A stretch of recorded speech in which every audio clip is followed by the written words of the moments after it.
అలాగే ఫ్రెండ్స్, ఒక అమ్మాయి ఆటో ఎక్కి స్కూల్కి వెళ్ళాలన్నా, ఒక బైక్ ఎక్కి ఎవరైనా బైక్ ఆపితే బైక్ ఎక్కి వెళ్ళాలన్నా భయంగా వెళ్ళాల్సి వస్తుంది ఫ్రెండ్స్.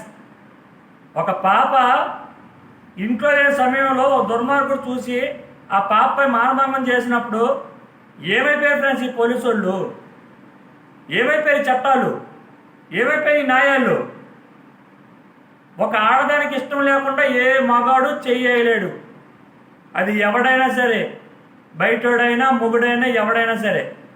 అలాగే ఒక చిన్న పిల్ల ఫ్రెండ్స్, చిన్న పిల్ల 3 సంవత్సరాల పిల్లలు 4 సంవత్సరాల పిల్లలను అలా పాడు చేస్తుంటే ఏ చట్టం వస్తుంది? ఏ పోలీసు వస్తున్నాడు? ఏ కోర్టు వస్తుంది? ఏ లా వస్తుంది? అన్నీ అయిపోయిన తర్వాత వచ్చి వాడిని తీసుకెళ్ళి ఉరితీస్తారంటే సరిపోద్దా ఫ్రెండ్స్? చనిపోయిన తిరిగి వస్తారా? ఆ కుటుంబం పడ్డ బాధ ఈ పోలీసులు ఇస్తారా? డబ్బు ఉంటుంది, ఎవరు ఉంటుంది రేపు పోద్దు డబ్బు. పిల్లలు లేకపోతే డబ్బు వచ్చి ఏం చేసుకున్నాం ఫ్రెండ్స్ మనం? అలాగే ప్రతి ఒక్క తల్లిదండ్రులు భయపడుతూ తన పిల్లల్ని చదివించుకోవడానికి చాలా బాధపడుతున్నారు. వాళ్ళ కష్టాలను కూడా అర్థం చేసుకోవట్లేదు. వాళ్ళ కష్టాలు సీఎం తీరుస్తాడా? కలెక్టర్ తీరుస్తాడా? పోలీసు తీరుస్తాడా? ఎవరు తీరుస్తారు? డబ్బు ఇస్తారు. డబ్బు ఇస్తే సరిపోతుందా? చనిపోయిన పాప తిరిగి వస్తుందా? మీరందరూ ఆలోచించండి ప్రశ్న వస్తారు. ఎందుకంటే మరీ దారుణంగా హత్యలు జరిగిపోతున్నాయి బయట. ఎక్కడ చూసినా దొంగనా కొడుకులు ఎక్కువైపోతున్నారు. పోలీస్ స్టేషన్లో పోలీసు వాళ్ళు ఉంటున్నారు. ఇక్కడ బాణభంగం జరిగిందని ఫోన్ చేస్తేనే పోలీసులు వస్తారు. పలానా చోటగా దారుణం జరిగింది పొడి చేసని చెప్పిన పోలీసులు వస్తారు. అలాగే మొన్న ఒక డాక్టర్ చదివిన అమ్మాయిని వాళ్ళ గ్రూప్ వాళ్ళే హాస్పిటల్లో 15 మంది గ్యాంగ్ రేప్ చేశారంట ఫ్రెండ్స్. మరి దీని నిదర్శనం ఎవరు?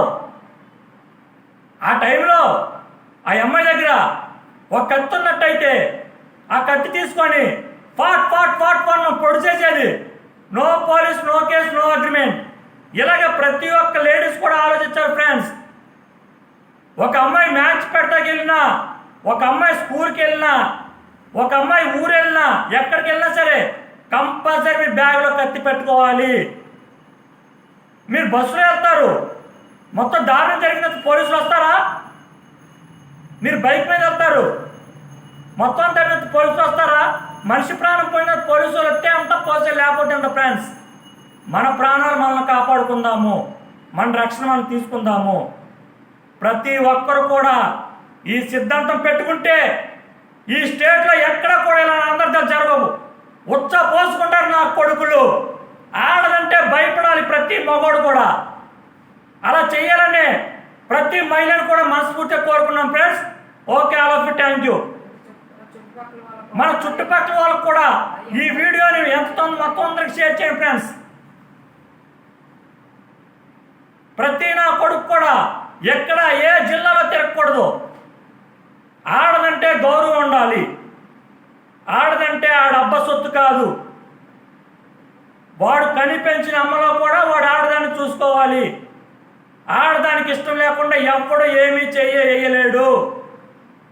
అది దయచేసి ఈ మెసేజ్ని అన్ని గ్రూపులకి ఫార్వర్డ్ చేసిందిగా నేను మనస్ఫూర్తి కోరుకున్నాం friends. Okay, all of you, thank you.